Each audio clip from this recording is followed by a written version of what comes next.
bapaknya tuh salafi. Jadi dengan musik tuh begini, itu haram katanya. Bayangin teman-teman, umur segitu yang harusnya dia mendengarkan banyak musik ya, agar sense seninya itu bagus ya, fakultas seninya itu bagus, ini ditutup. Maka suatu saat nanti dia akan beragama dengan kering, memahami sesuatu dengan kering. Kenapa? Karena daya hasasnya itu, kepekaannya itu benar-benar nggak ada nanti. Maka teman-teman kalau lihat deh, ketika para seniman ketika seniman membicarakan Tuhan itu dalam. Contoh misalnya Ebit G.Ade, ketika dia merangkai lagu, merangkai musik ya, membicarakan kehidupan, itu dalam banget gitu ya, dalam banget gitu. Kenapa? Karena mereka mempunyai sisi fakultas seni yang diolah terus, sehingga membicarakan ketuhanan tuh enak aja. Atau teman-teman ada namanya yang masih hidup sampai sekarang kalau nggak salah ya, yaitu Mahmud Darwish. Ketika membicarakan Tuhan tuh enak aja. Atau misalnya Maulana Jalaluddin Rumi, ketika membicarakan Tuhan kan enak tuh. Bahkan dia membicarakan Tuhan, semua agama ya, lintas agama itu mengiyahkan gitu, mengiyahkan ketika membicarakan Tuhan dengan cipratan seni gitu. Nah ini diberangus ya, maka kita beragama menjadi kering nantinya. Beragama menjadi kering, yang dinamakan dengan apa sih namanya, liar gitu ya. Liar itu dalam artian tidak mampu menangkap pesan-pesan Tuhan dalam hal-hal yang lainnya. Pokoknya letterlock memahami agama itu, letterlock. Bayangin umur 5 tahun udah seperti itu teman-teman ya. 5 tahun udah seperti itu gitu. Makanya waktu pas masih kecil tuh emang harus terus menerus diolah gitu ya. Yang kedua, selain ansya'atul ula, yaitu tumbuh kembang pertama, yaitu masa kanak-kanak, yang menjadi penyebab utama kita, siap Ma'aji Barkahi, siap ya. Yang kedua adalah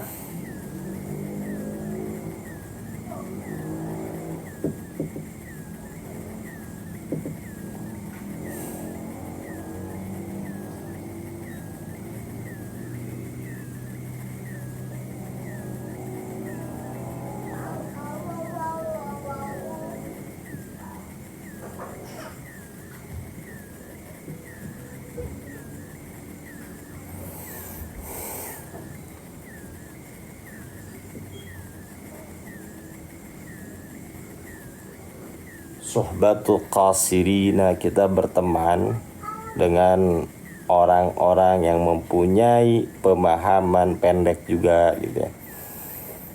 Itu suhbatul qasirina, kita mempunyai teman yang sama-sama mempunyai pandangan pendek, atau tumbuh berteman dengan orang-orang yang rendah dalam apa? Dalam cara berpikirnya. Jadi udah mah kita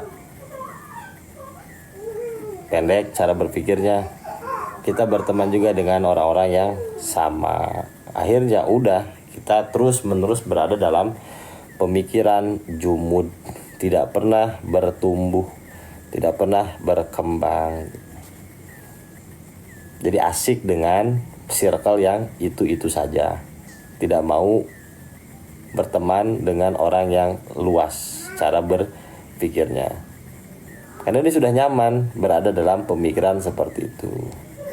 Jadi diibaratkan bagi dia masakan terenak itu seblak ya, makanan terenak itu adalah seblak. Kita bawa nih dia ya ke restoran Jepang, ke restoran Arabik, ke restoran Yaman misalnya, ke restoran Amerika, dia nggak mau. Kenapa? Ini bukan selera saya, ini bukan tipe saya yang yang menjadi makanan terenak bagi saya adalah seblak gitu. Sama halnya ngopi ya, karena dia udah biasa kopi udah biasa kopinya kopi sasetan ya, diajak ngopi yang bener nggak mau, nolak. Pahit banget, nggak enak ya, nggak enak, enakan kopi yang sasetan gitu. Seperti gitu analoginya teman-teman ya. Jadi yang dia tahu ya, kopi enak itu adalah kopi mix atau kopi ya udah, kopi yang ada di warung-warung itu, yang notabene itu nggak ada kopinya sama sekali teman-teman, itu esen semua. Mana ada pakai logika teman-teman, kopi itu mahal loh, kopi itu mahal. Ini bisa dia ngejual 1.000 serenceng. Itu kalau bukan kopi, kalau kopi ya pasti rugi loh yang bikinnya gitu kan. Itu bukan kopi semua teman-teman ya, itu esen. Nah kita ajakin dia ngopi di kopi shop untuk mencicipi kopi-kopi yang lain, dia nggak mau karena dia sudah nyaman dengan kopinya gitu. Jadi kopi shop harga ngopi itu kan sekali ngopi ada 50.000, 30.000. Dia berpikir gila ini duit 50.000, kalau gue beliin kopi di warung itu dapat serenceng, bisa dipakai beberapa hari. Nah orang yang kosir itu seperti itu cara berpikirnya seperti itu ya. Diajak bertumbuh nggak mau ya, diajak bertumbuh nggak mau, dia nyaman stuck di situ.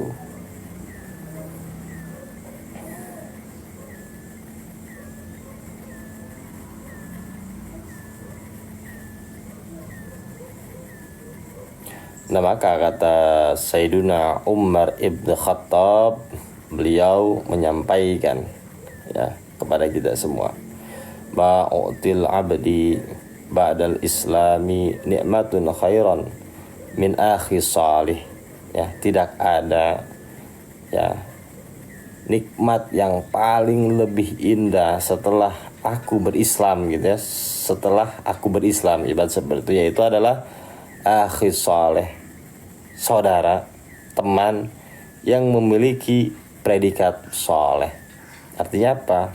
Menjadi partner kebaikannya, menjadi kolega dalam ilmunya, yang bisa terus menerus menumbuhkan dirinya untuk tumbuh dan terus tumbuh. Itu adalah nikmat setelah kita diberikan Islam oleh Allah Subhanahu wa taala.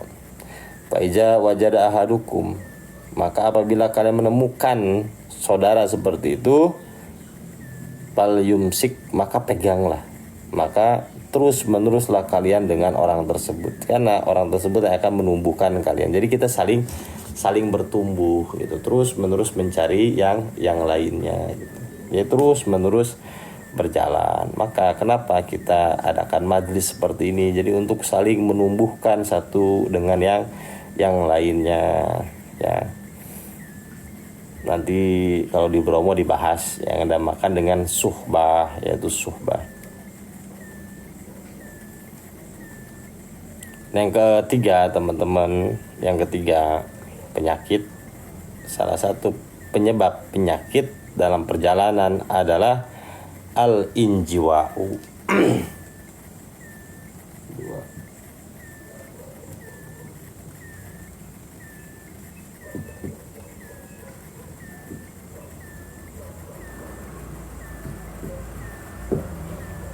Al-inziwa'u au uzlah.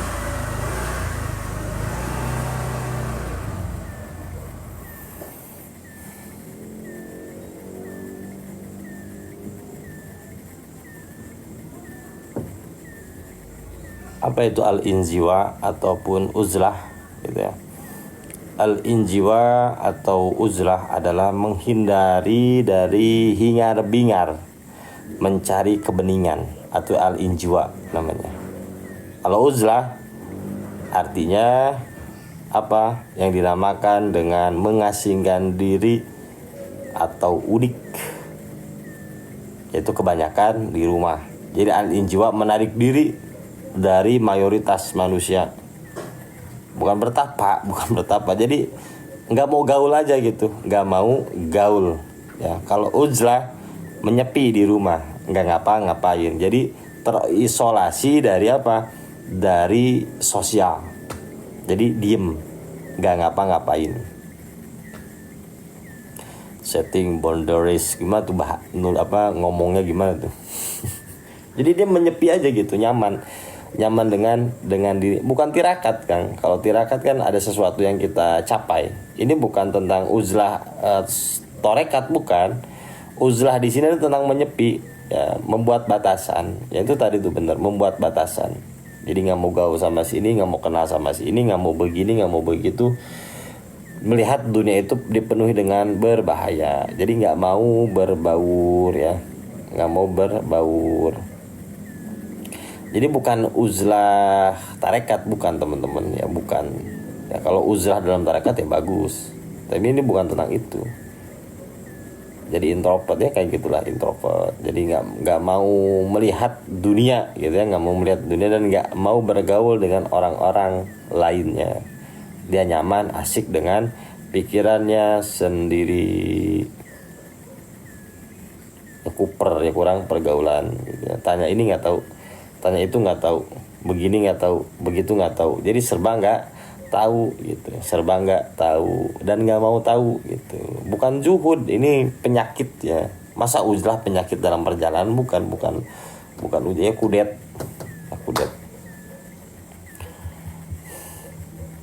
Jadi bagi dia, diam di rumah itu sedang mencari kebeningan. Yang sebenarnya terjadi, dia kalah oleh keadaan. Lalu dia menarik diri dari hingar-bingar gitu. Lalu mengatasnamakanlah ini saya sedang uzlah, saya sedang berkhalwat. Sebenarnya yang terjadi dia kalah oleh keadaan. Ya.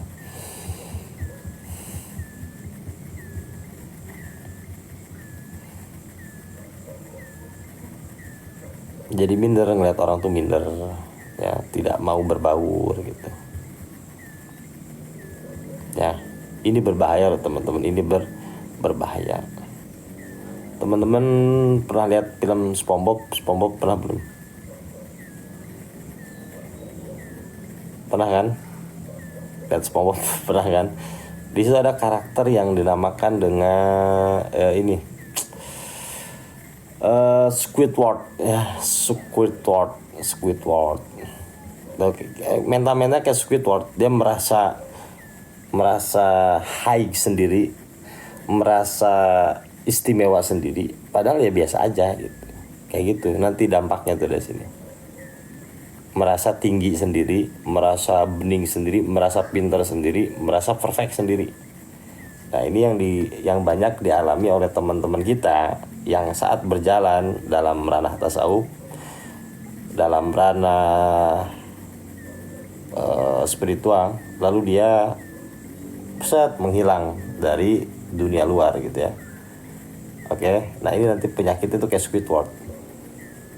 Merasa sudah wusul sendirian, merasa sudah hakikat sendirian, merasa sudah ini sendirian, ya gitu. Teman-teman, kita diberikan ilmu ma'rifah, diberikan ilmu hakikat, bukan untuk diri kita sendiri, ya bukan untuk diri kita sendiri, tapi untuk menjadi pelita di tengah-tengah umat, untuk berkiprah, ya bukan untuk diri kita sendiri. Ya, yang pernah kita bahas dalam dalam kajian makin tua makin jadi itu kayak gitu. Ya harusnya semakin kita kesini harus semakin kesono gitu, dengan peran-peran yang kita mainkan di tengah-tengah umat, dakwah, sosial, budaya dan lain sebagainya. Itu tugas kita teman-teman ya, menjadi pelita dengan dengan ilmu. Ada orang-orang yang kegelapan, kita kasih cahaya gitu. Kayak gitu teman-teman ya. Ini jangan sampai kita masuk pada ranah ini. Emang ranah ini enak, kita keluar dari tanggung jawab sosial. Keluar dari tanggung jawab sosial enak, nggak ada yang nyalahin, nggak ada yang iri sama kita, nggak ada yang hasad, nggak ada yang nyikut kita, nggak ada yang neriakin kita. Ya emang enak di dalam sini gitu ya, di sini gitu. Nah kita nggak mau ngambil resiko itu semua, namanya main aman. Ya udahlah, di rumah aja, ya udahlah gitu, ya udahlah, ngapain sih ngurus-ngurus kayak gitu, di sini aja tenang, hening gitu. Yang sebenarnya terjadi dia penakut teman-teman ya, penakut mengatasnamakan tasawuf. Nanti kita di Bromo Abah Tito kita akan mendalami tentang hasrat terdalam, namanya hasrat terdalam. Jadi motif terdalam kita tuh apa sih sebenarnya untuk kebaikan. Nah, nanti kita akan lihat di mana, di Bromo. Ya kemarin tuh kita udah ditelanjangin lagi bah. Ya udah ditelanjangin lagi gitu sampai tidak ada yang tersisa. Itu hasrat terdalam namanya.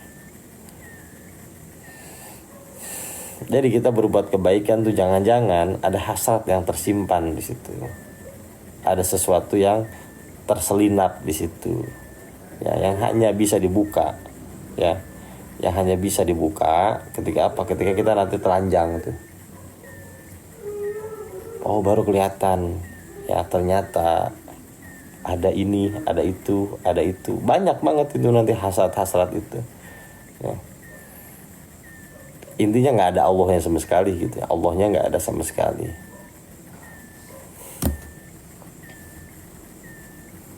Allahnya nggak ada sama sekali.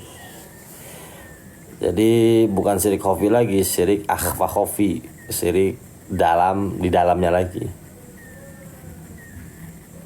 Jadi nanti kita bukan berbicara hijab cahaya atau hijab zulumat, bukan tentang itu. Namanya desire. Ya kalau bahasa Inggrisnya tuh desire. Tulisannya gimana tuh, ada yang tahu nggak? Desire. Saya lupa lagi. Saya dulu pas belajar bahasa Inggris itu sering bolos teman-teman kayak gitu tuh. Desire. Jadi bukan niat, tapi lebih dalam dari niat. Nah nanti akan kita kuliti satu persatu. Dan ini ngajinya nggak bisa di Zoom, harus ketemu langsung di Bromo. Yang kemarin nggak ikut ke Sentul pun harus ngaji dari step awal biar paham kayak gitu. Dan ini untuk yang step 2. Tanggal 23 21 sampai 23. Kalau mau ikut monggo silahkan ya. Sekalian kita healing safar itu tadi itu ya. Di safar itu kita akan menemukan banyak hal. Kenapa sih harus ke Bromo? Mungkin teman-teman bertanya kenapa sih harus ke Bromo? Jadi sebenarnya di situ ya ada sesuatu yang teman-teman bisa dapatkan nantinya, yaitu tentang melepaskan sesuatu yang membuat kita terikat saat ini. Terikat oleh kerjaan, terikat oleh waktu, terikat oleh keluarga, terikat oleh ini, oleh itu dan lain sebagainya gitu ya. Nanti ketika kita ke sana 2 atau 3 hari, teman-teman akan merasakan kelegaan. Ternyata selama ini nggak ada apa-apa. Untuk sekaligus menghilangkan ketakutan.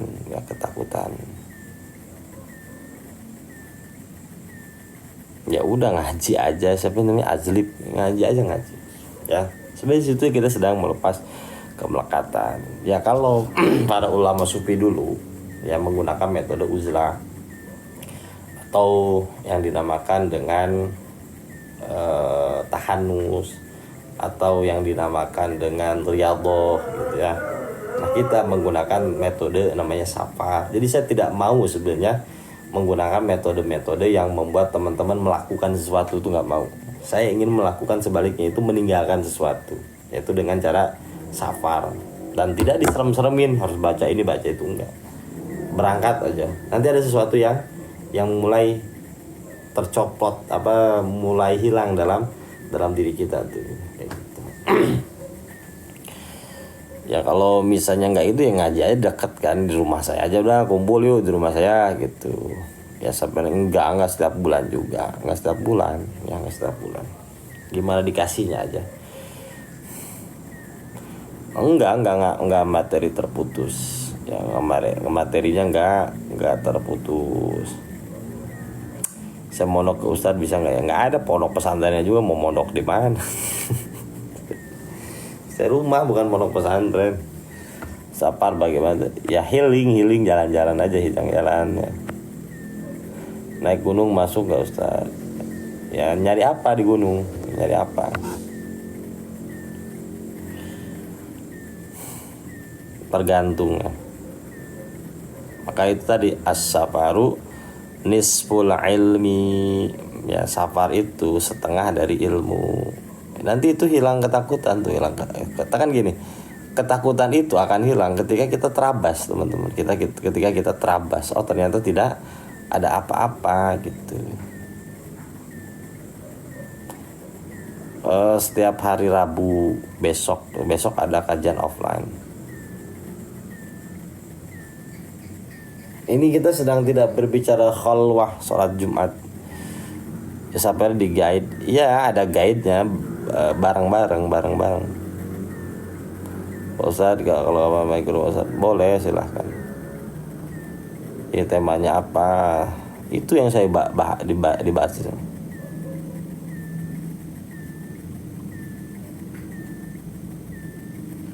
Ya, teman-teman lanjut lagi ya. Nah, yang keempat, ya, yang teman-teman yang keempat, kenapa kita terkena penyakit dhaikul ufuk? Yang keempat adalah ada mulfahmi lidauril mu'min wastil ummah.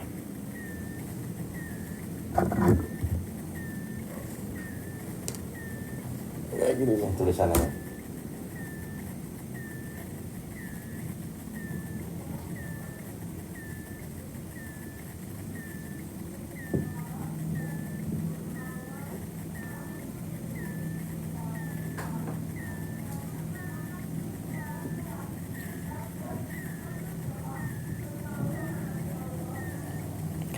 Ada mulfahmi di dauril ummah, nggak ngerti peran dia di tengah-tengah umat ini untuk apa, ya. Dia nggak ngerti peran dia di tengah-tengah umat ini untuk apa, dan dia nggak ngerti tentang tujuan dia di hidup di alam dunia itu apa gitu. Dia pokoknya nggak melek ke sini nih. Ya ibaratnya kalau dia main film, dia nggak tahu dia harus memerankan apa, teman-teman, ya. Akhirnya lagi rame antagonis, dia jadi antagonis. Lagi rame jadi protagonis, lagi rame ya jadi peran pembantu, akhirnya jadi peran pembantu, gitu dan gitu, ya. Tidak ada habisnya gitu. Karena dia nggak ngerti peran dia di tengah-tengah umat untuk apa gitu.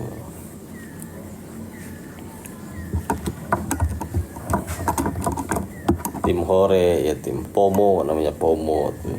Ya kan banyak sekarang FOMO kan. Kenapa banyak yang FOMO? Karena memang nggak ngerti dia tuh untuk apa sih ada di alam dunia ini gitu. Nah, kita jangan sampai masuk ke ranah seperti itu, nggak enak, teman-teman. Jadi FOMO itu nggak enak, karena nggak punya peran sama sekali.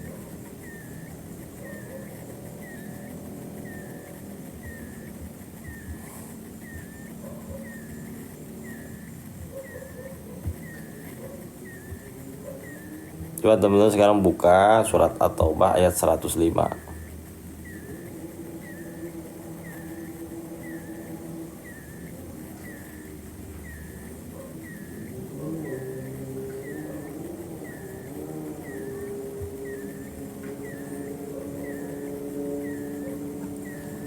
A'udzubillahi minasyaitonir rajim. Wa qul i'malu fasayarallahu a'malakum wa rasuluhu wal mu'minun. Wa qul i'malu, dan katakanlah wahai Rasulullah sallallahu alaihi wasallam, bekerjalah kamu, maka Allah akan melihat pekerjaanmu. Begitu juga Rasulnya dan orang-orang mukmin. Wasaturadduna ila alimil ghaibi wasyahadati fayunabbi'ukum bima kuntum ta'malun. Dan kamu akan dikembalikan kepada Allah yang mengetahui yang gaib dan yang nyata, lalu diberitakannya kepada kamu apa yang telah kamu kerjakan. Jadi jelas dalam ayat ini adalah wa quli malu, dan bekerjalah kalian. Artinya kalian harus memiliki peran di tengah-tengah umat ini. Jangan sampai kalian itu bingung apa yang harus saya perankan. Dari mana kebingungan ini muncul? Karena kita tidak memiliki ilmu gitu ya. Karena kita tidak memiliki ilmu, kita tidak memiliki pengetahuan terhadap keislaman kita. Dan di Islam itu sudah jelas tentang tupoksi ya, tugas pokoknya itu sudah jelas. Ketika ilmu ini nempel dalam diri kita ya, kita sudah tahu peran kita masing-masing gitu. Maka di sini jelas waquli malu fasayarallahu amalakum, maka Allah akan memerhatikan apa yang akan kamu kerjakan nantinya. Rasul juga sama, akan memperhatikan kamu. Dan orang-orang mukmin juga akan memperhatikan kamu. Jadi teman-teman yang saat ini bingung mau ngapain hidup, mau kemana, mau berbuat apa gitu ya, bekerjalah gitu. Bekerja dalam rangka apa? Keumatan ya.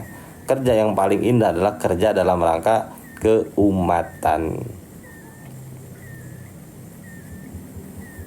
Amin Allah ya rabbal alamin ya. Bekerjalah dalam rangka untuk keumatan. Karena kalau kita kerja dalam rangka keumatan, kita tidak akan pernah ditimpa kebingungan. Selalu ada peran, selalu ada tantangan, selalu ada challenge ya, selalu ada challenge gitu ya. Ayo kita sama-sama bekerja. Bekerja untuk apa? Untuk sama-sama mengingatkan satu dengan yang lain ya. Satu dengan yang lain di antara kita semua, untuk sama-sama bekerja. Ya, surat At-Taubah ayat 105. Nah, yang keenam nih, yang keenam, oke. Nah, yang paling lucu nih ya. Merasa yang kelima ya sekarang ya. Ini penyakit paling mematikan juga teman-teman, yang menyebabkan kita dhaiful ufuk. Apa itu?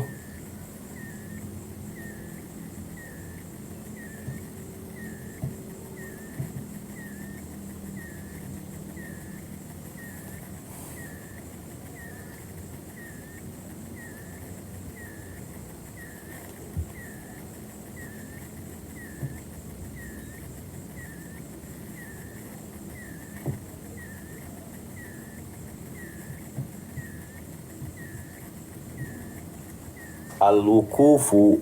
Apa itu wukuf? Sekut, kalau bahasa Empang itu sekut ya. Bahasa Empang itu sekut.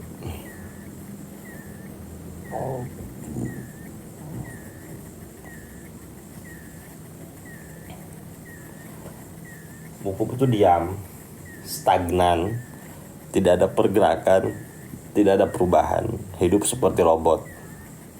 Dari tahun ke tahun itu aja, tidak ada perubahan, tidak ada tantangan, gitu aja ya. Berangkat pagi, oke, pulang sore, ketemu keluarga sebentar-bentar aja, tidur, besoknya begitu lagi terus menerus. Tidak ada sesuatu yang kita kasih ke umat, tidak ada sesuatu yang kita berikan untuk manusia. Akhirnya kita masuk pada zona al-wukufu ya, sekut aja udah, nggak bisa ngapa-ngapain. Wal hijabun nafs. Apa itu hijabun nafs? Terhijab oleh dirinya sendiri. Nah, apa hijab terbesar yang diakibatkan oleh diri kita sendiri? Yang pertama adalah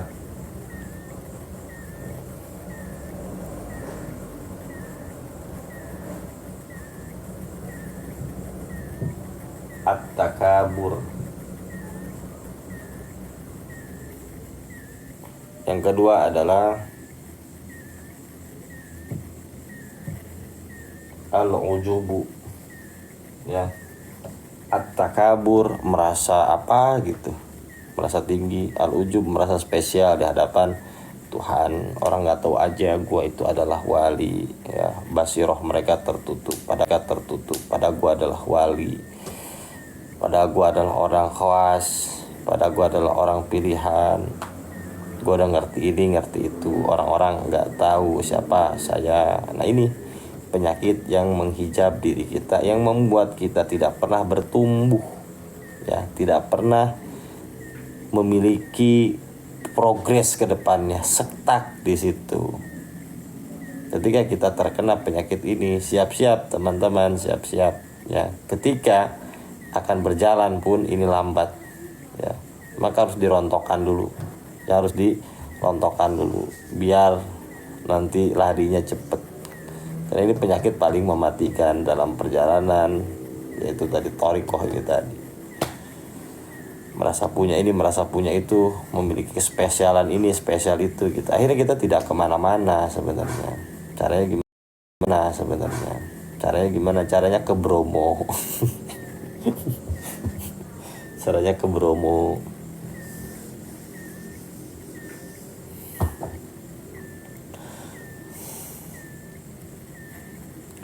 Yang keenam, teman-teman, yang keenam nih, ya.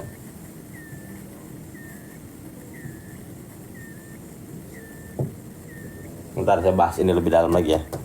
Kita bahas lebih dalam lagi. Banyak, ya, ulama-ulama tasawuf dulu ketika mentarbiyah para muridnya, ya, sebelum dia diajak ngaji, sebelum dia diajak bersuluk, teman-teman, ini harus dicopotin dulu nih, hijabun nafs itu. Apa hijabun nafs itu? Yang dinamakan dengan ilusi yang diciptakan oleh ego tentang superiornya diri kita, tentang hebatnya diri kita, tentang kita ini dan itu, ya. Ini dinamakan dengan ilusi yang diciptakan oleh ego kita, sehingga kita menganggap diri kita ini spesial, ya. Diri kita ini spesial, yang lain gak spesial. Telurnya satu, kita telurnya dua, seperti itu, ya, diibaratkan seperti itu. Nah, ini yang dinamakan hijabun nafs. Nah, maka para ulama-ulama dulu, ya, ketika ingin mentarbiyah guru-gurunya, murid-muridnya, ini yang dirontokkan tuh ini dulu, sebelum diizinin ngaji, sebelum diizinin masuk ke dalam majelisnya. Dengan cara apa? Ada yang disuruh menggelandang, ya, ada yang disuruh menggelandang. Macam-macam, ya, macam-macam. Ada yang disuruh berbuat ini, berbuat itu. Ada yang disuruh sama gurunya itu, ibaratnya kalau kamu punya istri buat saya, punya duitnya buat saya, punya ini buat saya. Itu macam-macam, ya, cara mentarbiyahnya. Cuman kalau pakai tarbiyah zaman dulu ya nggak relevan, bisa-bisa dilaporin ke polisi. Ya, bisa-bisa dilaporin ke polisi. Polisi istri saya diambil sama guru saya, gitu. Ya kan nggak bisa dengan seperti itu. Nah, biasanya ini sekarang itu menggunakan konsep langsung dengan kesadaran, ya, konsep dengan kesadaran, nggak diambil secara langsung, tapi yang diambil adalah kesadarannya, gitu. Yang diambil adalah bagaimana dia tidak terikat lagi dengan sesuatu itu dengan cara dirontokkan melalui proses kesadaran itu tadi.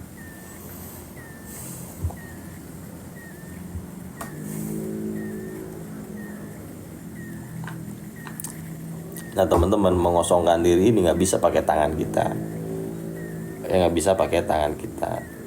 Kenapa? Karena biasanya manusia itu buta terhadap aibnya sendiri, loh. Teman-teman tahu Mike Tyson, petinju? Ada yang tahu pelatihnya? Ada yang tahu pelatihnya nggak? Pelatihnya kan bukan seorang petinju. Tapi yang menjadikan Mike Tyson hebat itu pelatihnya. Kenapa? Si pelatihnya ini tahu, ya, kelemahan Mike Tyson. Ya, karena kita mempunyai blind spot, ya. Karena kita mempunyai blind spot, sesuatu yang tidak nampak, gitu. Yang hanya nampak adalah orang lain. Itu guru tuh tahu kelemahannya ini.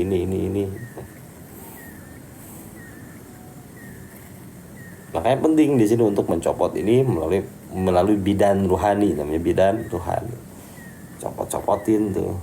Nah, ada yang sukarela nyopotin, ada yang agak lama, ya nggak apa-apa, ya. Ini namanya proses gitu. Yang keenam adalah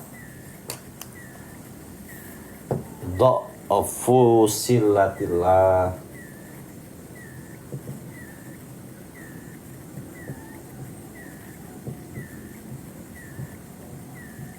Dha'fu silatillah.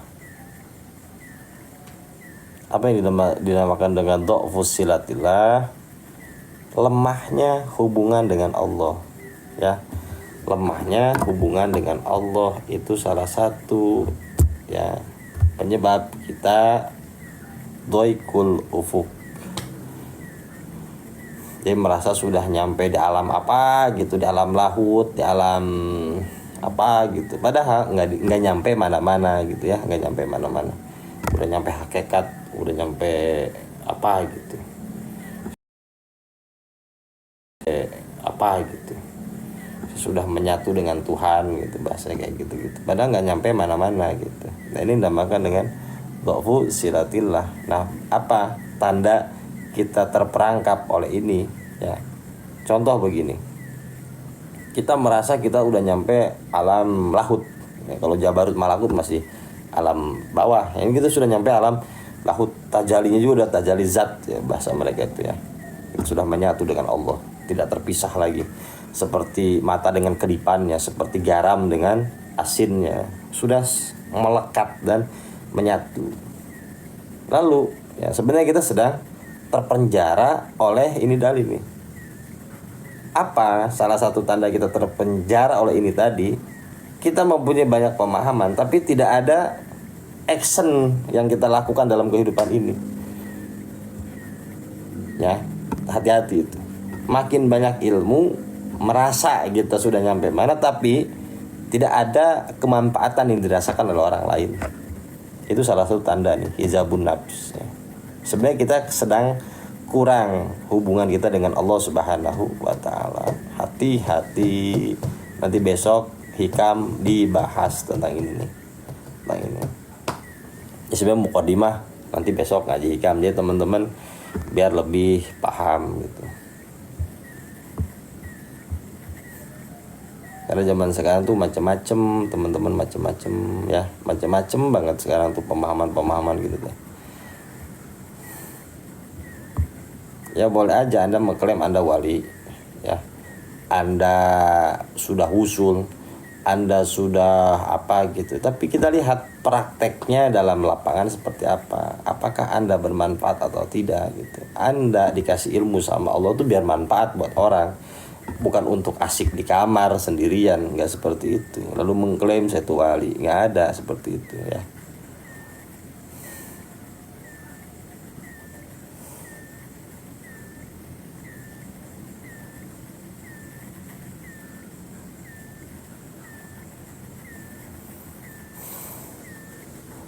Nah, kita masuk, ya.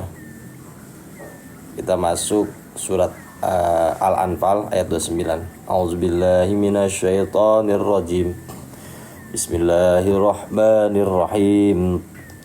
Ya ayyuhalladzina amanu in tattaqullaha yaj'al lakum furqana. Sampai situ dulu. Wahai orang-orang yang beriman, in tattaqullaha, apabila kalian terus menerus tersambung dengan Allah yang dinamakan dengan takwa, yaj'al lakum furqanan, Allah akan membuat, ya, dalam diri kalian tuh furqanan. Apa itu? Pemisah, sehingga Anda mampu membedakan yang hak dan yang batil, mampu melihat apa yang paling baik di antara yang baik, apa yang paling buruk di antara keburukan. Itu furqanan. Jadi kita mampu melihat amal apa yang menjadi amal unggulan kita, seperti yang sudah kita bahas juga tentang derajat manusia berdasarkan amal dan ilmunya. Kemudian wa yukaffir ankum sayiatikum, kemudian Allah akan menghapus segala kesalahanmu. Wa yaghfir lakum, dan mengampuni kalian semua. wallahu dzul fadlil azim. Dan adalah Allah yang memiliki karunia yang amat sangat besar gitu. Jadi kenapa kita hidup setak, kita berada dalam dhaikul ufuk? Karena kurangnya hubungan kita dengan Allah Subhanahu wa taala. 29 bukan Al-Furqan, Al-Anfal ayatnya ayat 29. Al-Anfal ayat 29. Jadi ketika hubungan kita bagus dengan Allah, maka kita mampu memprioritaskan apa yang harus kita prioritaskan gitu. Jadi kita tidak setak gitu. Juga Al-Baqarah, teman-teman nih, buka surat Al-Baqarah ya, ayat 282. Ini nyari ayat-ayat gini mantap teman-teman, yang mutolaah seharian semalaman gitu. Apa ini yang pas, apa yang matching gitu. Oh ini masukin gitu. Kayak ngulik lagu temen, kayak ngulik lagu. Bikin kajian tuh nggak beda jauh kayak ngulik lagu. Kalau bikin lagu kan enak ya, satu lagu viral nih bisa dipakai puluhan tahun. Kalau ngaji coba kita ngebahas ini terus, Pak. Setahun ngebahas ini terus, bosan ya teman-teman? Bosan kan? Bukan, jangankan berkali-kali, sekali aja ini denger ya udah, besok pengen yang baru lagi tuh. Ngajar itu tantangannya di situ teman-teman. Yang tantangan ngajar tuh di situ. Jadi selalu ada yang baru yang saya suguhkan ke teman-teman gitu.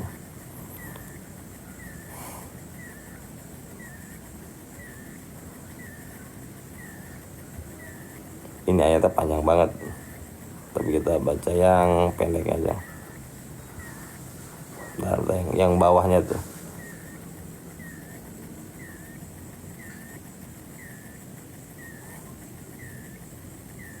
Nah, a'udzubillahi minasyaitonirrajim.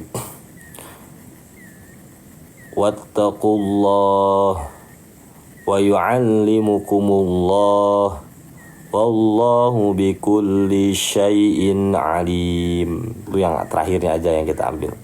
Wattaqullah, bertakwalah kamu kepada Allah. Ayat yang bawahnya aja dah, jangan baca semua. Wattaqullah, bertakwalah kamu kepada Allah. Wa yu'allimukumullah, kemudian Allah akan memberikan pengajaran kepada kalian. Yang saya bilang tadi, kenapa hidup kita setak? Karena kita tidak ada hubungan dengan Allah yang kuat. Ketika hubungan kita kuat kepada Allah, Allah akan memberikan pengajaran sehingga hidup kita terus menerus murunah. Apa yang dinamakan dengan murunah itu fleksibel. Tidak ada kata setak bagi kita. Kita terus menerus mempunyai gagasan, terus menerus mempunyai terobosan-terobosan dalam hidup. Di sini mentok, pindah lagi ke sini. Di sini mentok, pindah lagi. Jadi tidak ada kata diam. Ya, sebagaimana kehidupan itu. Hidup itu tidak pernah diam. Kita lihat semesta, kita lihat bumi, kita lihat matahari, kita lihat bulan, itu tidak pernah diam, selalu berputar pada porosnya. Itulah makna dari kehidupan. Jadi ketika kita diam, setak, bingung mau ngapain dalam hidup, sebenarnya kita sudah mati teman-teman ya. Sebenarnya kita sudah mati, tidak ikut pada alunan semesta gitu. Nah, dimulai dari apa? Dimulai hubungan yang kuat dengan Allah Subhanahu wa taala. Wa yu'allimukumullah. Allah akan memberikan ilmu kepada kalian semua. Untuk apa? Untuk mengikuti ritme semesta kehidupan ini. Jadi kita ibaratnya nari terus, Bah, ya, nari terus, enggak pernah diem. Ada lagi gitu ya. Maka ngaji kehidupan ini enggak ada diemnya, terus ya. Terus menerus kita berdansa dengan kehidupan. Asik kan berdansa dengan kehidupan, tuh menari. Wis. Di kehidupan terus bergerak, kita ikut bergerak gitu. Maka Maulana Rumi membuat satu gebrakan, namanya apa? Whirling Darwish. Ya, Whirling Darwish itu apa sih sebenarnya? Makna esensi dari Whirling Darwish itu apa? Itu tentang mengikuti irama semesta yang tidak pernah diam. Maka teman-teman kalau umroh ada tawaf, itu kan nggak boleh diem ya, nggak boleh diem. Kita bisa lagi top terpaku oleh apa, oleh Ka'bah diem, ya nggak bisa teman-teman ya. Ya nggak bisa, harus terus menerus mengikuti alunan semesta. Itulah hidup yang nggak boleh diem terus menerus. Ya teman-teman, kalau stuck tandanya tidak ada hubungan yang kuat dengan Allah gitu ya. Coba kita lihat, semuanya itu bergerak. Bahkan sesuatu yang tadinya diam, kata dalam Al-Quran itu gunung, yang kamu lihat diam sebenarnya dia sedang bergerak.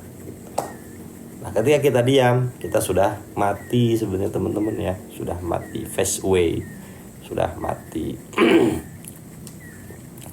Belajar filsafat kah? Enggak belajar kayak gitu-gitu. Haram, itu haram filsafat, haram, nggak boleh ya. Wallahu bikulli syai'in alim, dan adalah Allah terhadap segala sesuatu alim ya. Alim, mengetahui gitu ya. Nah gitu teman-teman ya. Mudah-mudahan ya ini bisa kita hindari semuanya. Yang pertama ya, anak-anak kita, kalau kita gagal, anak kita nggak boleh gagal. Caranya gimana? Pesantrenin yang bagus ya. Pesantrenin yang bagus. Dari awal ajarkan seni, ajarkan mendengar hal-hal yang indah ya. Dengerin ke kuping mereka tuh musik-musik yang indah, murotal yang indah. Agar apa? Dalam diri mereka akan terpancar yang namakan dengan fakultas seninya itu tinggi atau bagus, sehingga dia nanti mampu ya. Nanti ketika sudah besar tuh mampunya gini, memilih baju yang bagus seperti apa, memilih makanan yang bagus, yang baik seperti apa. Dimulai apa? Dari fakultas of taste yang ada dalam dirinya. Nanti kita belajar tentang cara bagaimana menghidupkan kembali fakultas dalam diri kita. Jadi fakultas dalam diri kita itu banyak. Ada fakultas intelektual, fakultas spiritual, fakultas rasa ya, fakultas rasa gitu ya, dan lain sebagainya. Pokoknya ada 6. Nanti kita belajar ini insya Allah. Kemudian ya, hindari berteman dengan orang yang mempunyai cara pendek yang sempit.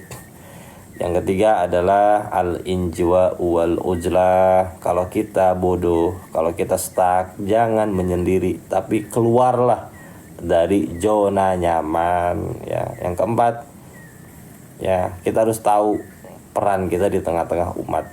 Yang keenam, al-wuquf wal hijabun naf. Kita berdiam diri, terhijab oleh diri kita sendiri. Maka ngajilah agar kita tahu kebodohan kita. Yang keenam, perkuatlah hubungan dengan Allah Subhanahu wa ta'ala. Agar apa? Agar kita wa yu'allimukumullah itu tadi ya. Kenapa? Mudah-mudahan banyak manfaatnya. Kenapa filsafat haram tadi? Mohon penjelasan. Enggak, bercanda, saya banyak koleksi filsafat tuh banyak. Bercanda lah. Masa filsafat haram? Filsafat cara berpikir ya, cara berpikir. Koleksi buku filsafat saya lumayan banyak. Masa saya mengharamkan sesuatu yang saya baca? Kan ngaco gitu. Enggak lah, enggak haram lah. Nanti kita juga belajar filsafat kok ya. Dari mulai zaman apa? Dimulai dari abad Yunani sampai abad kekinian kita akan belajar filsafat ya, insya Allah. Jadi yang filsafat itu adalah gerbang untuk kita ngaji tasawuf falsafi. Nah, itu syarat-syaratnya tuh ya. Kalau kita pengen ngaji tasawuf falsafi, syarat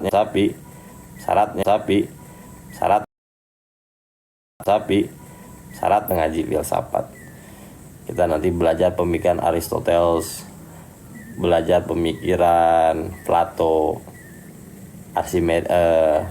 Anaximenes dan lain sebagainya. Kita insya Allah belajar itu semua.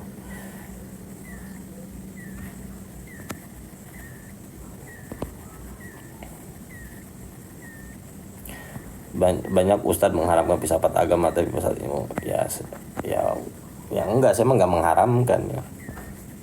Kok bisa-bisanya mengharamkan, kenapa emang?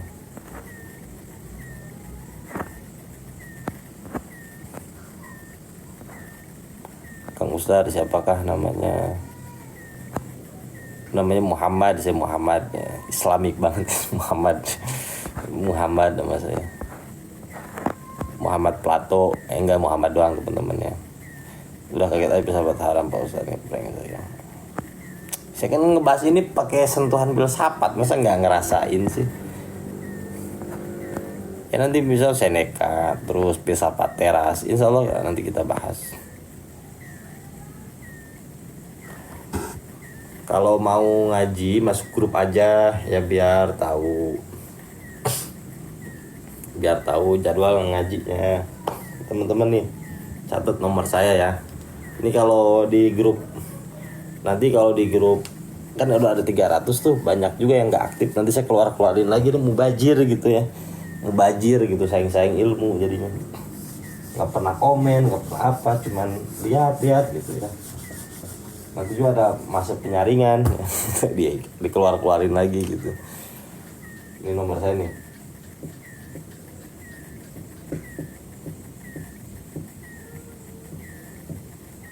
Tuh, 083873344369. Kelihatan kan tuh ya, di save aja nomornya. Nanti ngirim WA nya, kirimin nama sama alamat.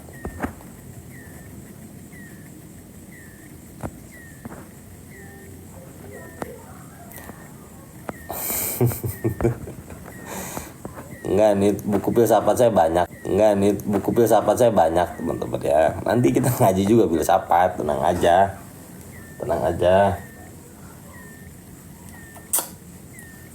Nih nanti teman-teman kalau mau ngaji filsafat dibaca ini nih, tuh sejarah filsafat Yunani. Dari sini nih kita bahas.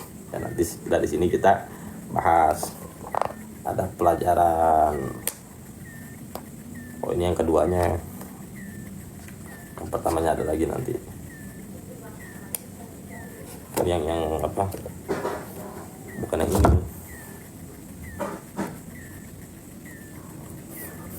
Nah teman-teman, ini awal ngaji filsafat tuh baca ini. Ya tuh, filsafat ilmu sebuah pengantar populer. Ini ditulis oleh orang Sunda. Namanya siapa? Jujun S. Surya Sumantri. Bagus itu.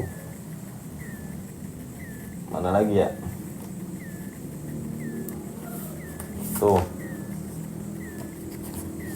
belajar untuk kayak gini tuh.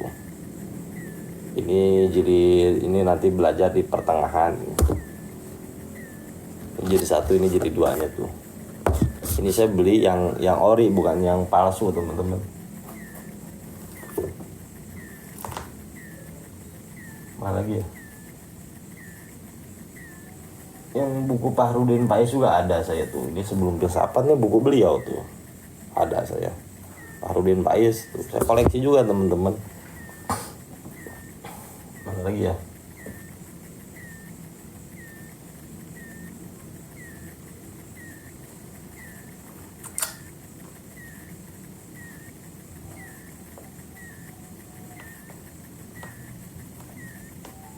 Ya pokoknya nanti kalau udah mau ngaji itu saya share buku-bukunya biar pada dibeli ya. Jadi enggak lah, saya masa ngeharapin filsafat.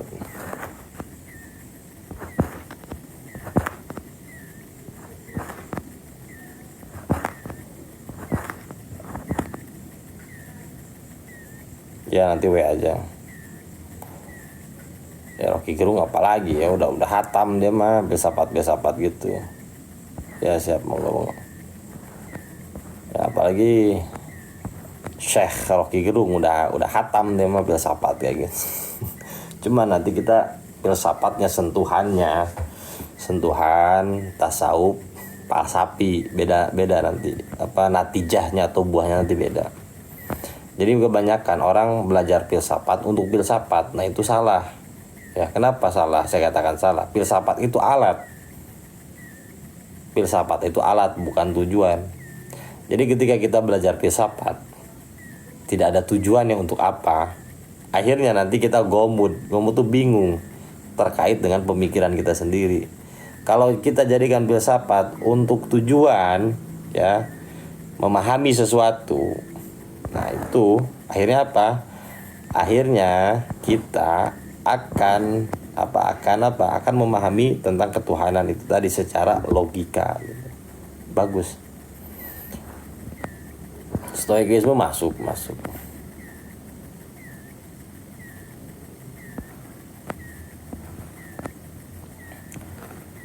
Ya makanya aktif teman-teman, aktif ya. Grup itu kan bukan koran, grup itu bukan koran teman-teman. Grup itu dikumpulkan untuk ajang kita ajang kita bersilaturahmi gitu, saling tegur sapa ya, binal kasih like lah gitu ya, agar ketahuan oh ini masih hidup orangnya gitu ya. Kayak gitu ya. Nanti WA ke situ. Sudah chat di Telegram, bukan Telegram, di WhatsApp saya nggak udah lama nggak main Telegram saya.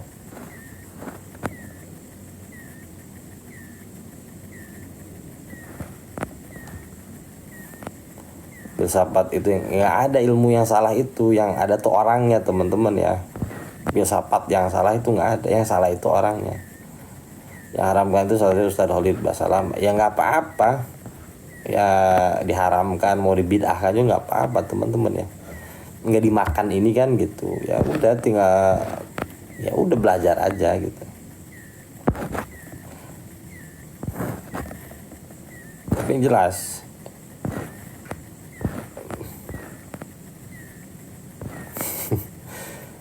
boleh bertanyakan di dalam, boleh ya, mau ngirim kopi juga boleh ya, pamer. Kalau laki-laki tuh paling pamer kopi aja udah ya, kopi sasetan malah pamerin terus. Nah, ada nggak sih ilmu yang diharamkan? Nggak ada sebenarnya. Ilmu apa coba? Nggak ada ilmu yang diharamkan itu apa.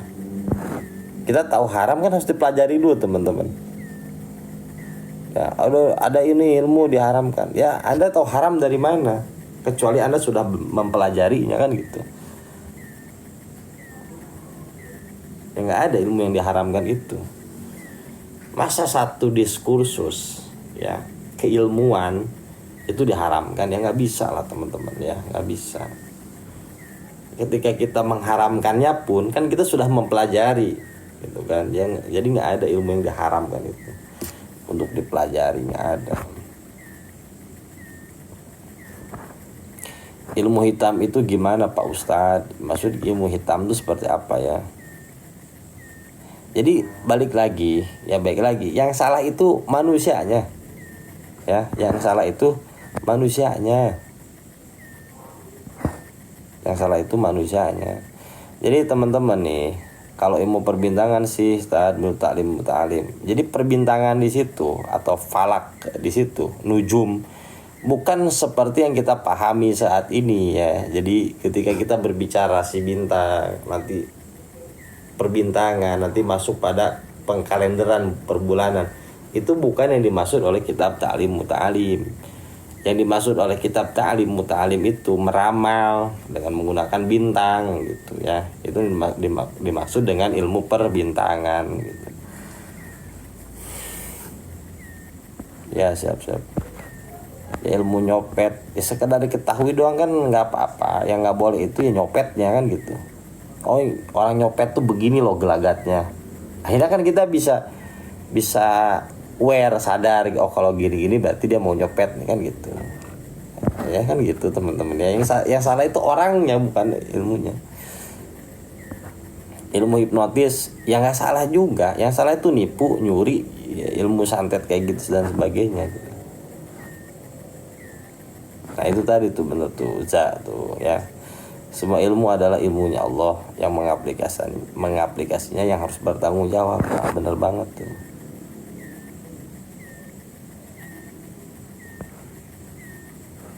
Nyopet kan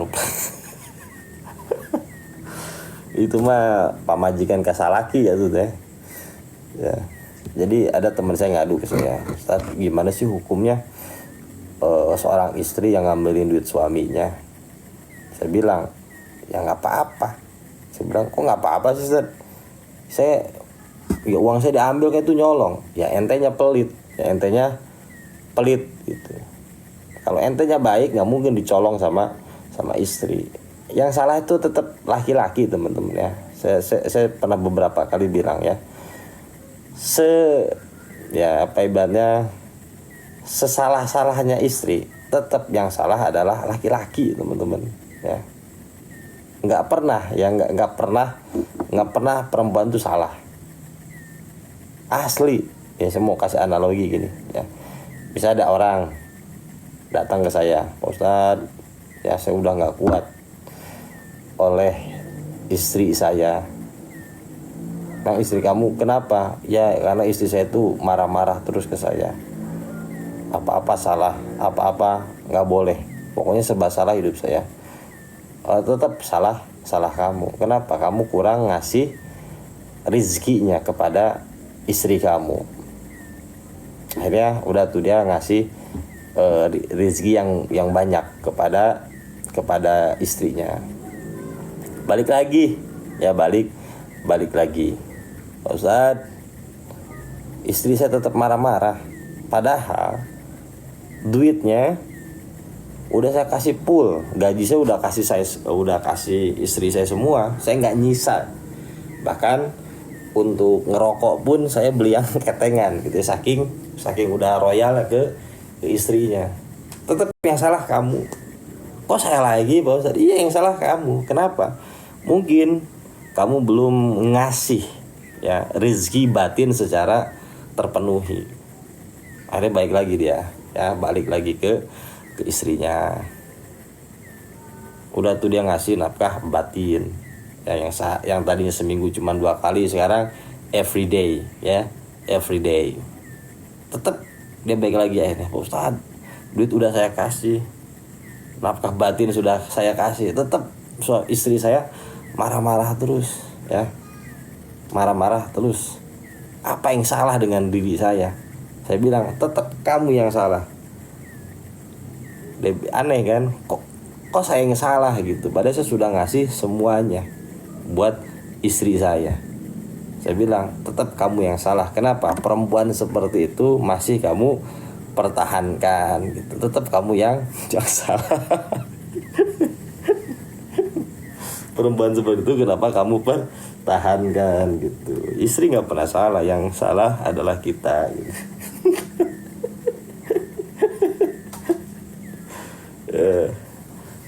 Kayak gitu ya. Kalau nusut ya nggak boleh lah ya. Kalau perempuan udah digini udah di atas angin aja kan. Oh ya alhamdulillah nih Ustadz ngebela saya gitu. Ya kan kayak gitu teman-teman ya. Ya intinya laki-laki selalu salah, perempuan nggak pernah salah. Asli teman-teman ya, asli.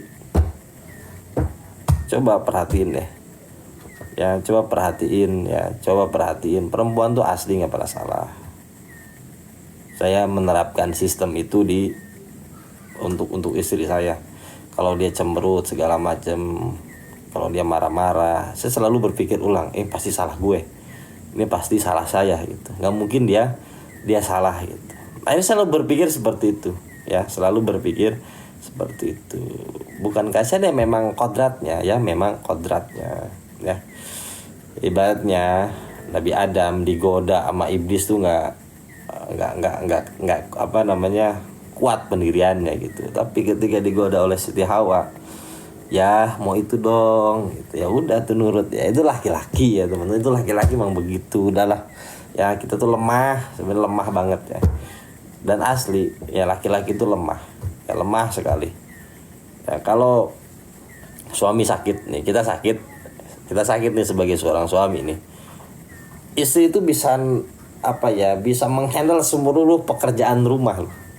Dimulai anak, dimulai ngebersihin rumah ini dan itu gitu ya, semuanya bisa dihandle sama istri kita ketika kita sakit. Tapi ketika istri kita sakit, ya Allah ya Rob, itu bener-bener kayak pesantren lagi saya kayak pesantren lagi mau makan susah, ya apa-apa susah pokoknya, kayak pesantren lagi lah gitu ya, bener-bener nyiksa gitu. Ya Allah ya Rabbi, bener itu asli itu.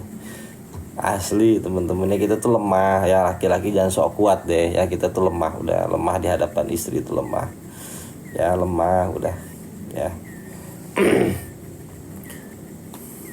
ya ya ego aja ya, ego aja gitu ya. Makanya challenge terbesar laki perempuan itu adalah taat ya. Dia mempunyai kekuatan yang kuat ya, mempunyai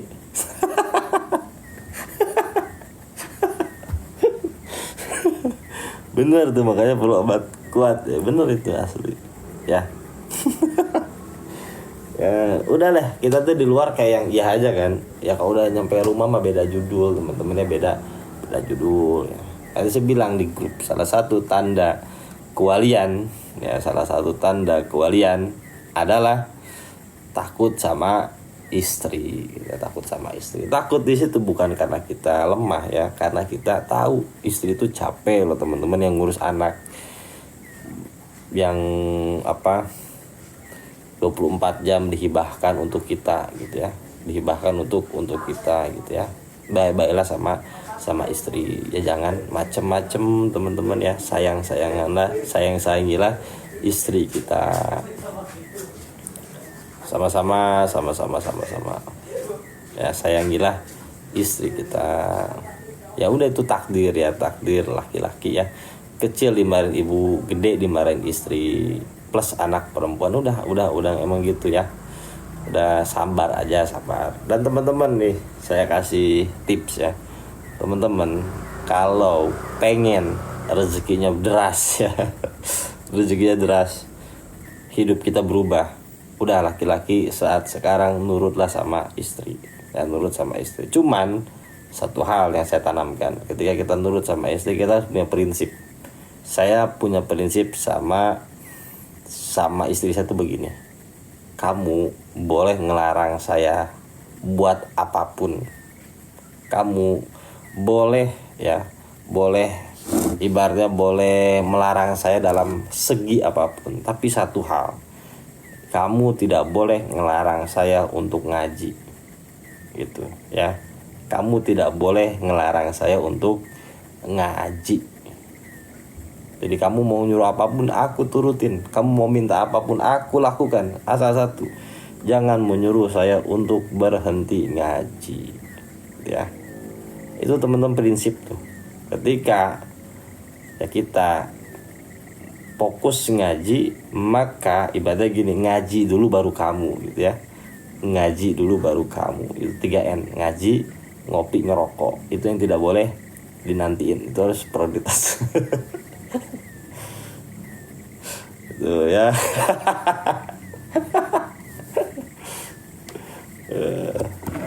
Itu ya, intinya itu teman-teman. Kamu mau ngapain aja bebas ya, kamu mau nyuruh saya, mau ngelarang apa saja saya turutin, asal jangan satu, ngelarang saya untuk ngaji. Kenapa?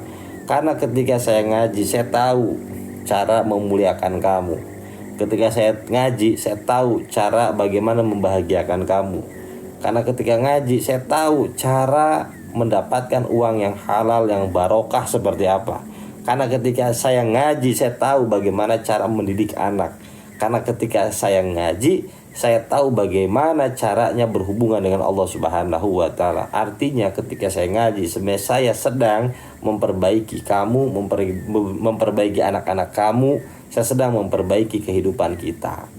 Tuh teman-teman ya, itu dalilnya tuh, kasih ya. Kalau bisa direkam yang tadi tuh, dengerin terus ya saat mau tidur di kuping istri kita tuh gitu ya, biar istri kita juga melek gitu. Istri makan karena pintar-pintar ngaji ya. Coba diulang, susah udah, saya tuh satu arah yang ngulang lagi nggak bisa. Ya, istri kita bakal seneng kok kalau kita ngaji di sini, bisa ngaji kehidupan. Oh, banyak yang berubah. Suami saya lebih sabar, suami saya lebih telaten, suami saya lebih nurut. Ya pasti seneng lah. Kalau nggak ngaji malah disuruh ngaji pasti. Ya kamu kok nggak ngaji, tumben ngaji sana. pasti begitu ya, pasti begitu. Awas kamu kalau nggak ngaji nggak boleh tidur malam ini di kasur kan gitu. Kenapa? Karena dia sudah merasakan ya, suami saya ngaji di majelis kehidupan kok berubah ya, yang tadinya anarkis, yang tadinya egois, yang tadinya otoriter, sekarang kok lebih melunak ya. Ini ada apa ini? Oh ternyata ngaji di majelis kehidupan. Oh di sini ternyata ya, ternyata disinilah perubahan suami saya. Otomatis dia akan disuruh terus menerus ngaji. Awas kamu kalau nggak ngaji di TikTok. Pokoknya udah, kopi saya bikinin, gorengan saya bikinin untuk terus kamu ngaji ya. Pokoknya sudah saya siapkan segalanya, yang penting kamu ngaji gitu teman-teman ya. Kenapa kita ngaji dilarang? Ya sebab ngaji mah ngaji, berubah kagak gitu, gitu lagi kayak percuma gitu. Ya kayak gitu.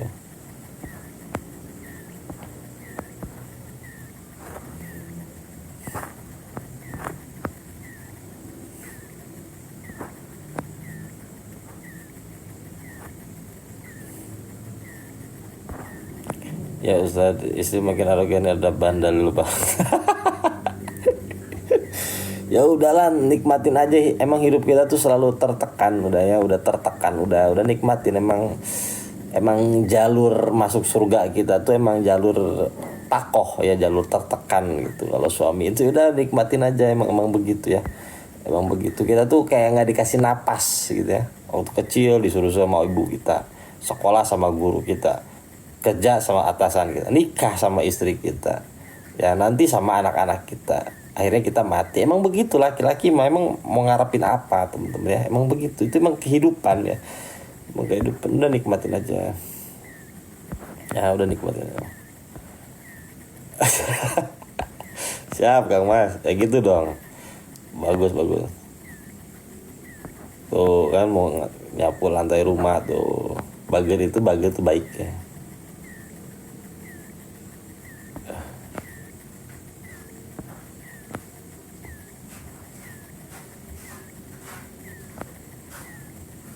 Oh sangat bagus. Bawa suami saya suruh ngaji tasawuf. Si bager, alhamdulillah tuh suami bunda mah bager pisan ketinggali. Waalaikumsalam warahmatullahi wabarakatuh. Aji gimana aja nih Pak Ustadz, kenapa kalau istri nggak mau kalah? Ya udah emang gitu ya, nggak ada yang bisa ngejelasin, emang udah begitu kodratnya ya. Emang gitu kodratnya ya. Para pakar psikolog pun nggak bisa nggak bisa meneliti ya, nggak bakal bisa meneliti.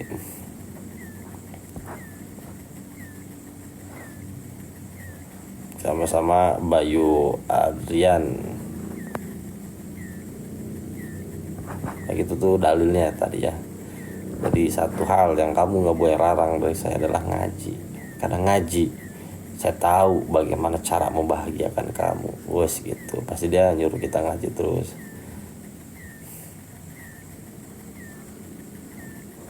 Saya lagi bantuin istri ngejemur, tetangga malah bilang lagi kerja bakti Mas. Waduh. Sampai sekarang tuh saya suka ngepel teman-teman, suka nyuci piring, suka mandiin anak. Ya kayak apa ya, suami solehah lah. Saya jatuhnya tuh kayak suami solehah lah ya. Tanya aja sama istri saya tuh, saya jatuhnya tuh kayak suami solehah, nurut sama istri itu.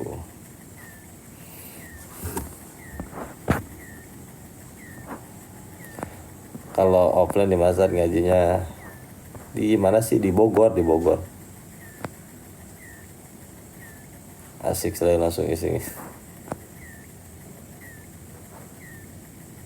Kalau isi lagi nyanyi, apa yang harus suami lakukan? Tak apa. Itu bener kata udah tuh.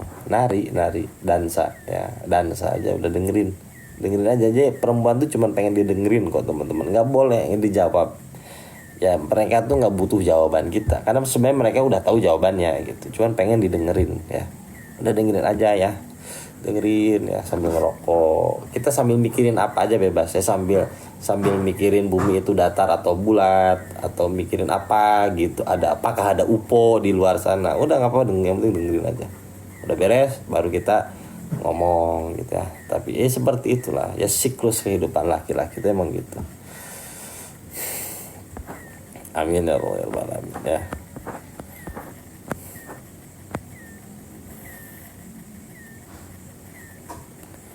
Mau nanya Ustadz, di tempat saya ada teman guru ngaji, tapi istri malah ngerasa kesepian terus selingkuh. Ya itu tadi, karena tidak bisa menempatkan.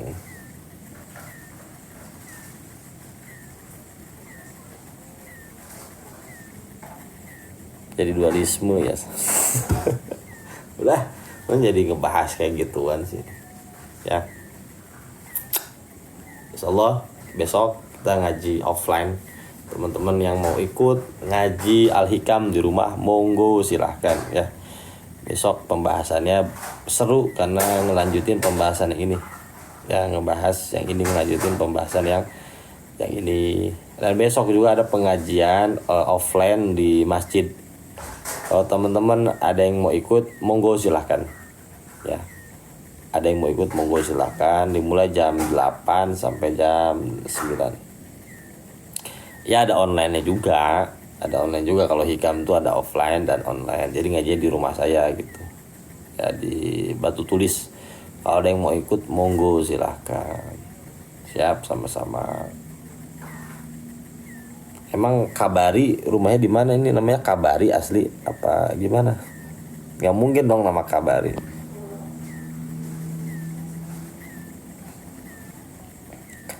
Siap, nggak apa-apa. Kalau mau ikut nanti di Bromo, lebih dekat Bromo tuh ya. Jam berapa offline di rumah Ustadz? Jam 8 seperti biasa nih, jam 8. Anggota interaksi di WA itu seperti ya, kalau ada yang hadir ya sapa-sapa lah. Ketika kita masuk ya kita memperkenalkan diri, adab aja kayak kita main ke rumah orang gimana sih masuk. Assalamualaikum, perkenalkan ini saya dari ini gitu ya. Tuh. Seperti itu.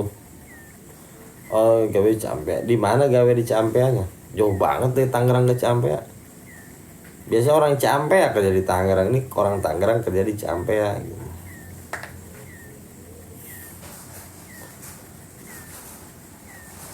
Siap.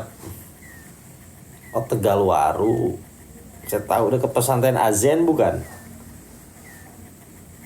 Pesantren Azen, saya punya temen yang punya Azen itu. Gus Umar, anaknya Syekh Nuruddin Almarbu Al-Banjari gitu. Ustaz izin pamit, terima kasih guys. Sama-sama. Waalaikumsalam warahmatullahi wabarakatuh. Waalaikumsalam. Ibu-ibu boleh gabung Ustaz. Kalau ibu-ibu besok aja ya jam 8 di Masjid Agung At-Thahiriyah Empang. Ya. Ngajinya tuh ya, kalau ibu-ibu tuh Rabunya Rabu pagi. Kalau bapak-bapak siap, kalau mau nanti saya Sherlock ya, nanti besok aja langsung datang ke rumah. Kita ngaji Al-Hikam, bawa kitabnya. Rabu malam habis maghrib, habis Isya. Kalau bisa mah dari sana OTW sebelum Isya gitu. Jadi jam 8 tuh udah standby di sini Abah Tito ya. Jadi jam 8 tuh udah standby di sini gitu. Jadi enak. Kalau besok ibu-ibunya mau hadir, monggo silahkan jam 8. Halaman berapa? Ngelanjutin yang kemarin, Bah. Bawa kitab hikamnya, udah dikasih udah itu ya. Bawa kitabnya.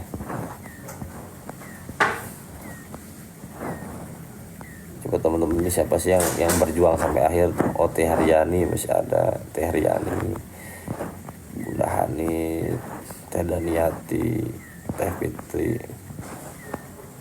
Game store berarti banyak batunya dong. Oper atau batunya? Saya udah lama nggak pakai batu. Ada batu banyak, cuma udah pada jelek gitu. Nanti besok saya hibahin ke teman-teman tuh, kali aja mau pada batu. Jelek tuh dalam artian saya udah nggak suka makainya, tapi masih banyak tuh yang bagus. Teman-teman ambil aja besok. Yang ngaji saya kasih batu besok.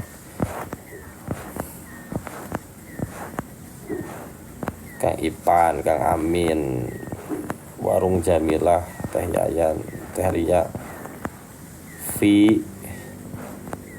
Ceng Patih Al Husaini. Yang saya kenakan aja ya, Cahaya Umroh. Mantap di Cahaya Umroh. Endeh Mardiah Limereal mungkin ya. Lor Kopen Roheng ya. Namanya lucu-lucu, Roheng. Gak banyak tapi ada. Boleh bawa aja. Ada namanya gamesan itu batu kan. Pak Ustadz ya besok datang lah kok tahu Pak Ustadz? Ya tahu tuh. Ya Teriani monggo silahkan. Salam buat suaminya ya.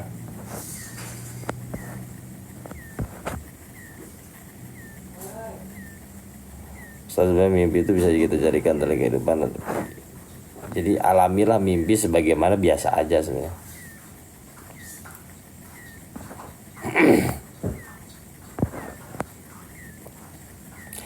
Jadi mimpi itu kita ketemunya nanti di kitab Sirrul Asror ya, tentang mimpi Oh, bisa dia besok datang ke rumah kalau mau.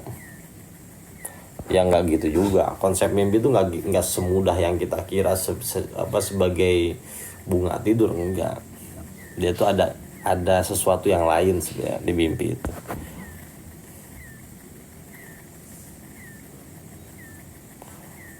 Ya nggak apa-apa, pakai aja nggak apa-apa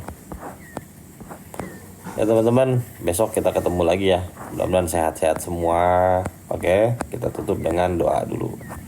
A'udzubillahi minasyaitonirrajim. Bismillahirrahmanirrahim. Alhamdulillahirabbil alamin.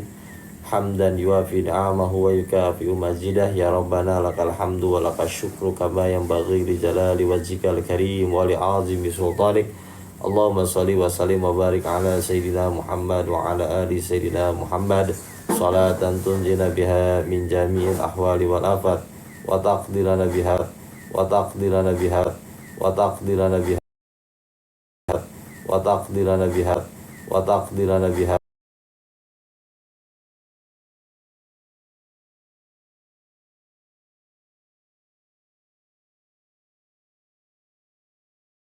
Zalamna anfusana wa illam taghfir lana wa tarhamna lanakunanna minal khasirin. La ilaha illa anta subhanaka inna kunna minadh dhalimin. Rabbana taqabbal minna innaka antas samiul alim wa tub alaina ya maulana innaka antat tawwabur rahim. Rabbana ya Allah, atina fid dunya hasanah wa fil akhirati hasanah wa qina adzabannar.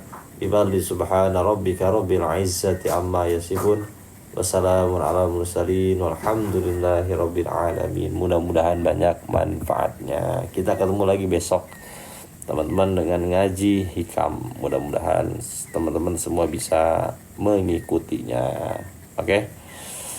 Dan saya sarankan teman-teman kalau ada rezeki, ada keinginan, silahkan nanti ikut ngaji di Bromo. Kalau yang di Bogor nanti naik bus bareng-bareng ya, sekitar Jabodetabek termasuk Tangerang, Jakarta. Ya udah nanti kita bareng-bareng naik bus ke Bromonya. Kalau yang dari Jawa silahkan atur sendiri keberangkatannya ke Bromo. Misalnya dari Solo ada 5 orang, 6 orang, ya udah tuh kumpul di mana, berangkat pakai mobil gitu ya.